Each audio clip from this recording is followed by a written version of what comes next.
கர்த்தர் நல்லவராய் இருக்கிறார். இன்றைக்குடைய வார்த்தையை நாம் பார்க்க போகிறோம். I would like to start with asking, is there a cost to follow Jesus?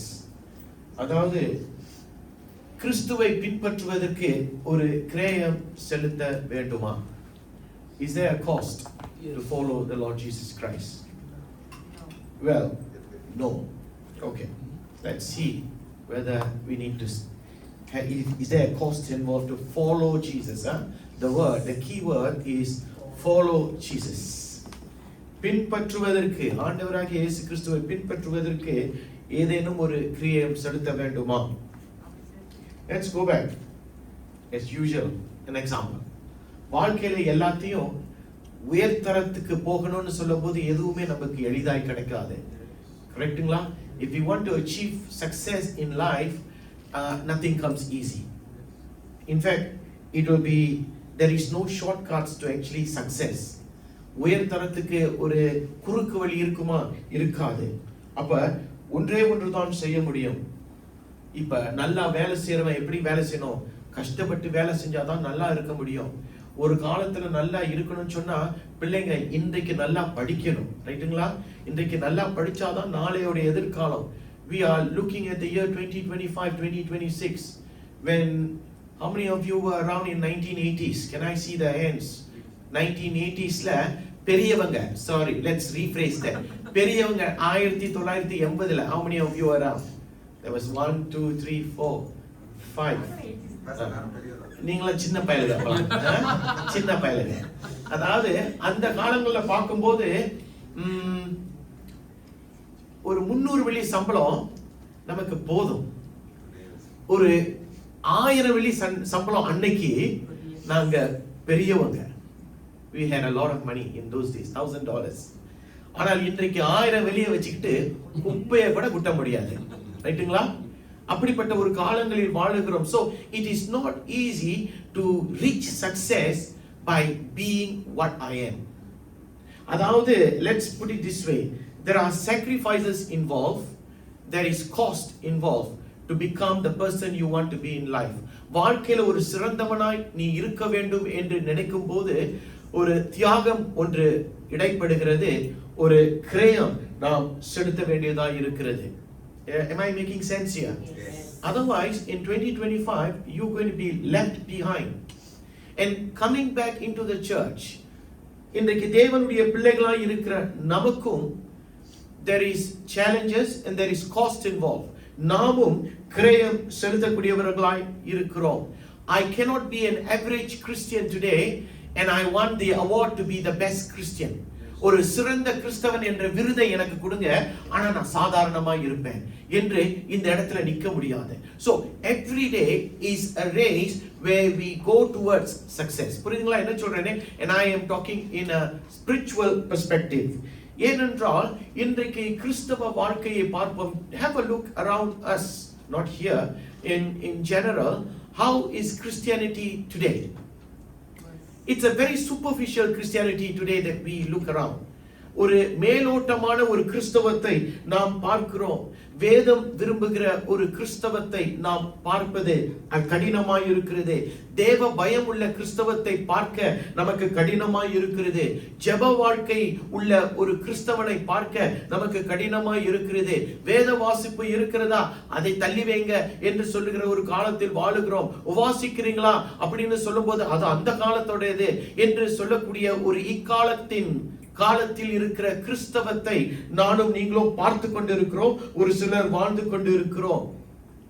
And you do not have all these. What is the all things? You don't have a God-fearing life these days. You don't have a Bible-fearing kind of a Christian living today. You don't have a prayer life today. You don't have a fasting life today. You don't have anything that will associate you with Christ today. But yet you want to have a very successful Christian living. ஆனால் ஒரு செழிப்பான ஒரு கிறிஸ்தவ வாழ்க்கை வாழணும். எப்படி? என்னுடைய ஜெபம் கேட்கப்படணும். I want my prayers to be heard. I want my blessings to not just come, but my blessings to overflow. என்னுடைய வாழ்க்கையில ஆசீர்வாதம் வழிந்து ஓடணும். என்னை பார்க்கிறவங்க என்னை வித்தியாசமாய் பார்க்கணும், என்னை உயர்தரமாய் பார்க்கணும், எனக்கு கனத்தை கொடுக்கணும். They have to appreciate me, they have to honor me, and that is the kind of Christianity I and you want to live.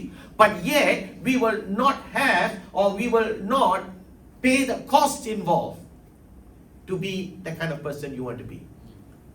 Am I making sense here? இன்றைக்கு எல்லாருக்குமே ஒரு உயர்தரத்தில் இருக்கணும். எஸ், வந்த புதுசுல நம்ம அடங்கி இருப்போம்.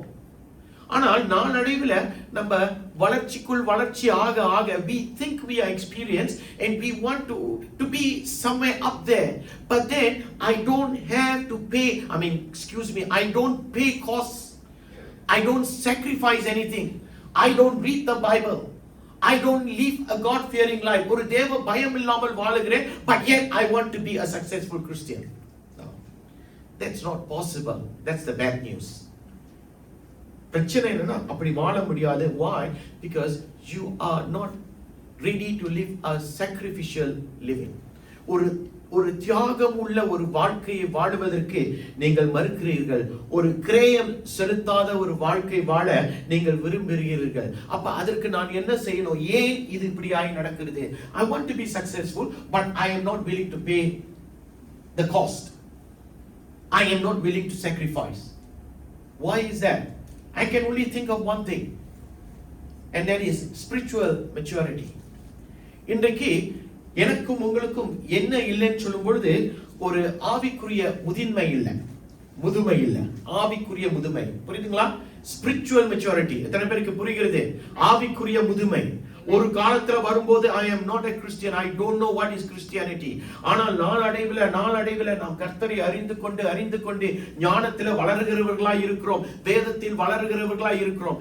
Slowly we gradually become more experienced in Christ. We become more experienced Christians, and that is time consuming.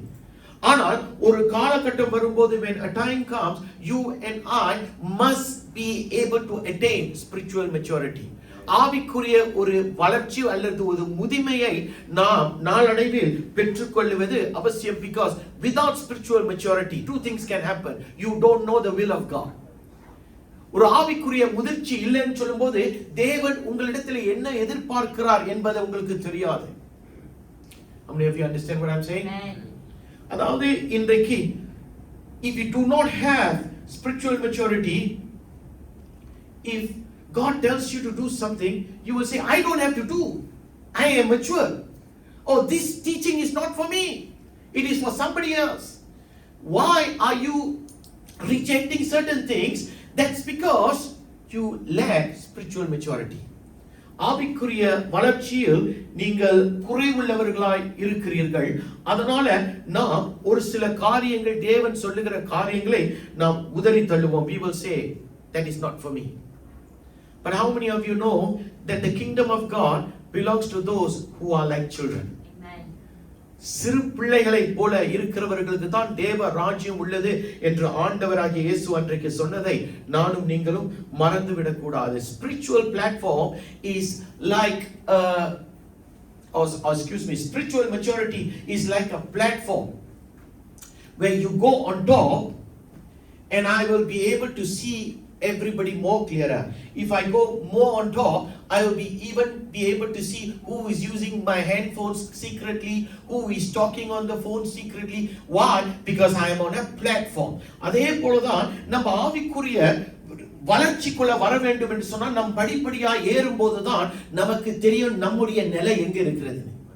Only then will I be able to know where I stand in life, where I stand with Christ, where do I lack, எந்தெந்த பகுதிகளில் குறைவுள்ளவர்களாய் இருக்கிறோம் என்று நாம் ஆவிக்குரிய அந்த மேடைக்குள்ள போகும்போது தான் நமக்கு புரியும். புரியுதுங்களா என்ன சொல்றேனே? Because sometimes we are lost in the crowd. கூட்டத்தோடு இருக்கிறபடினால எல்லாரும் செய்து நம்ம என்ன செய்யறோம்? அதுதான் சரி என்று வாழுகிறோம். அவன் செய்யறான் அதனால நானும் செய்யறேன், இவ செய்யறான் அதனால தான் நானும் செய்யறேன். அவங்க செய்யறது தவறு இல்லைல்ல, அப்ப நான் செய்வதும் தவறு இல்லையே. So there must come a time where we all reach a spiritual maturity, and that's where we will be clearly be able to see he is wrong, she is wrong, but I stand with God. And that's the spiritual maturity I and you today should have. Amen. Hallelujah. Hallelujah. Give you an example. ஒரு உதாரணம். ஆண்டவருடைய 12 சீஷர்கள் எத்தனை வருஷம் ஆண்டவரோடு இருந்தார்கள்? 3 வருஷம் இருந்தார்கள். Okay. The disciples were with the Lord for 3.5 years. And 3 things happened in their lives. They were taught, they were trained, they were empowered. Amen. 3 காரியம் ஆண்டவர் அவருடைய சீஷர்களை உருவாக்கினார். அவர்களுக்கு கற்றுக் கொடுத்தார், அப்புறம் அவர்களுக்கு பயிற்சி கொடுத்தார், அவர்களை பலப்படுத்தினார், empowered them. See, they were with the Lord Jesus Christ. Understand what I'm saying? Yet 3 பேர் வழி தவறி போனார்கள். யார் யாரு? யூதாஸ், அப்புறம் பேதுரு, அப்புறம் தோமா. இந்த 3 பேரும் தேவனோடு இருந்தவர்கள். ஒருத்தன் சொல்றான், ஆண்டவரை பார்த்தாதான் நான் நம்புவேன்றான். யாரு? தோமா. பேதுரு சொல்றான், ஐயோ எனக்கு இவரை தெரியாத, 3 வருஷம் கூட இருந்துட்டு ஐயோ எனக்கு தெரியாதன்றா. யார் சொல்றா? பேதுரு. இன்னொருத்த யாரு? ஏய் 30 வெள்ளிக்காசை கூட அவரை காட்டி கொடுக்கிறேன். Do you understand? But one fellow was destined to die. Who was that? Judas. Because it was scriptural. வேதத்தின் அடிப்படையில் ஒருவன் இயேசுவை காட்டி கொடுக்க வேண்டும், அவன் மரித்து போய்விட்டான். Do you know that Judas story is in the Old Testament? You all know that, right? Okay. So, இப்ப மத்த 2 பேர் they came back because of the spiritual maturity. How many of you know that even men of God, women of God will make mistakes even though they could be spiritually mature? அவர்கள் ஆவிக்குரிய முதிர்மைக்குள்ள இருப்பார்கள், ஆனால் தவறு செய்வார்கள். Why? Because man is destined to make mistakes. We are not gods. அப்ப தவறு செய்யும் போது 2 பேர் மறுபடியும் வருகிறார்கள். ஏன் அவர்கள் மறுபடியும் வந்தார்கள்? அவர்களுக்குள்ள கற்றுக் கொடுக்கப்பட்ட, அவர்கள் பெற்றுக்கொண்ட அந்த பயிற்சி, அவர்கள் பலப்படுத்தப்பட்ட காரியங்கள் தான் அவர்களை மறுபடியும் ஆண்டவரிடத்தில் கொண்டு வந்தது. And today I want to tell you that the church also needs teaching, the church also needs training, the church also needs empowerment. And who is the church? We are the church. The church needs that today. இன்றைக்கு நமக்கும் இந்த 3 காரியம் இல்லாத பட்சத்தில் என்ன நடக்கும்? We will never be having that. We will not be able to have a spiritual maturity. Amen. Amen. Okay, let's just say if I don't have that spiritual maturity, what is going to happen? So what? That's what some people will ask. சில பேர் கேட்பாங்க, சரி எனக்கு ஆவிக்குரிய முதிர்ச்சி இல்ல, முதுமை இல்ல, சோ வாட்? அதனால என்ன நடக்க போகுது?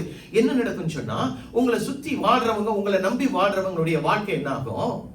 அவர்களும் ஆவிக்குரிய முதிர்ச்சி இல்லாமல் போய் விடுவார்கள். ஏனென்றால் உங்களுக்கு தெரிஞ்சது தானே நீங்க உங்க பிள்ளைகளுக்கு, உங்க பெற்றோருக்கு, உங்களுடைய சகோதர சகோதரிகளுக்கு கற்றுக் கொடுக்க போறீங்க. You are going to teach what you know, and your thought or your school of thoughts are very shallow. இவ்வளவுதான் எனக்கு தெரியும், இததான் என் பிள்ளைங்களுக்கு கற்றுக் கொடுக்க போகிறேன். இப்ப என் பிள்ளைங்க வளர வளர வளர, அல்லது உங்க பிள்ளைகள் வளர வளர வளர, நீங்க கற்றுக் கொடுத்ததை வச்சுதான் அவங்க வளர போகிறாங்க. Am I making sense here? Yes. So if I have that spiritual maturity as a father, as a mother, as a brother, or as a older sister, I will be able to teach the right thing.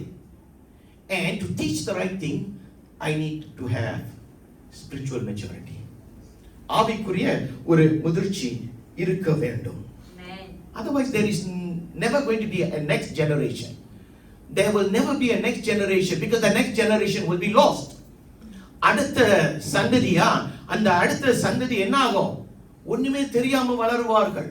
நான் அன்னைக்கு நம்ம வெள்ளிக்கிழமை ஜெபிக்கும் போது வாலிபர்களுக்காய் ஜெபிக்க சொன்னோம். Why? Because if they are lost today, there is not going to be a church tomorrow. So people, you must understand that the church today, whatever you want to have spiritual maturity. ஆவிக்குரிய, because we can always say எனக்கு 30 வயசு 40 வயசு 60 வயசு ஆகிவிட்டது, அதனால எனக்கு அனுபவம் இருக்கிறது. அனுபவம் இருக்கலாம். வாழ்க்கையில நீங்கள் கடந்து போன பாதையில உங்களுக்கு அநேக காரியங்களை வாழ்க்கை கற்றுக் கொடுக்கும் அனுபவம் இருக்கலாம். ஆனால் ஆவிக்குரிய அனுபவத்துல ஆவிக்குரிய முதிர்ச்சி தான் நமக்கு அவசியம். ஏனென்றால் நம்மை அடுத்து இந்த பூமியில 7 அடி 6 அடி மண்ணுக்கு அப்புறம் போனதுக்கு அப்புறம் இன்னொரு வாழ்க்கைக்குள்ள என்னை நடத்தக்கூடியது ஆவிக்குரிய முதிர்ச்சி தான். Because one day after I die, this spiritual maturity is the only thing that is going to pave a way for me to go up to heaven. Am I making sense here? இன்னைக்கு, if you look at today's church, if we look at the churches that's happening around us today, we see people being or going in different directions. வேறு வேறு வழிகளில் போகிறார்கள். ஏனென்றால் வேறு வேறு காரியங்களை அவர்களுக்கு கற்றுக் கொடுக்கப்படுகிறார்கள். There are many things which are happening taught by